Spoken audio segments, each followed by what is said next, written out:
Hello everyone and welcome back to my YouTube channel. So guys, इस video में मैं again mandala drawing करने वाली हूँ एंड इस बार मैंने कुछ डिफरेंट ट्राई किया है। सबसे पहले हम रैंडम सर्कल्स ड्रॉ कर लेंगे जैसा कि हम मंडाला आर्ट में हमेशा करते हैं। एंड यहाँ पे मैं फ़िश को ड्रॉ कर रही हूँ। सो ये बेसिकली एक फ़िश मंडाला ड्राइंग है।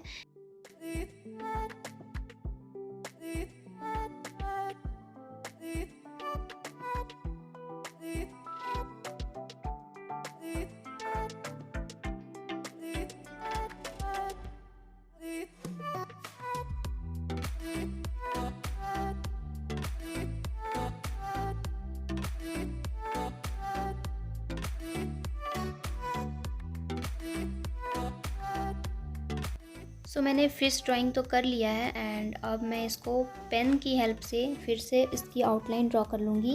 एंड जो मैंने पेन यूज़ किया है वो फाइन लाइनर पेन है, ब्रूस्टो की एंड साकुरा की मैंने पेन यूज़ किया है। एंड जो ग्रेड मैंने यूज़ किया है वो 0.5 एंड 0.8, ये दोनों ग्रेड वाली पेन्स मैंने यूज़ की है इस ड्राइंग में। अब प्रोटेक्टर की हेल्प से हम हर 10 डिग्री एंगल पे मार्क करेंगे एंड देन स्केल की हेल्प से हम मिड पॉइंट से सारे मार्क किए हुए जो लाइन्स है उसको कनेक्ट करेंगे, जिस तरह से मैं कर रही हूँ। अगर आप बेसिक मंडाला ड्रॉ किए हो तो आपको ये पता होगा। सो ये तो मैंने कंप्लीट कर लिया। अब मैं जो है उसके अंदर फिल करूँगी। सो आप ऑब्ज़र्व करना कि मैं कैसे फिल कर रही हूँ, बहुत ईजी है, आप भी कर पाओगे।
सो अब मैं चारकोल पेंसिल यूज़ कर रही हूँ एंड जिस एरियाज़ को मुझे थोड़ा शेडोज़ में दिखाना है उस एरिया पे मैं चारकोल पेंसिल अप्लाई कर रही हूँ।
सो अब मैं इरेज़र की हेल्प से जो भी पेंसिल वाले लाइन्स है उसको इरेज़ कर ले रही हूँ एंड ये ड्राइंग तो अब कंप्लीट हो चुका है। सो अगर आपको ये ड्राइंग पसंद आई होगी तो कमेंट में ज़रूर बताना and if you like my video please do like and subscribe to my YouTube channel. Thank you so much for watching. Bye bye.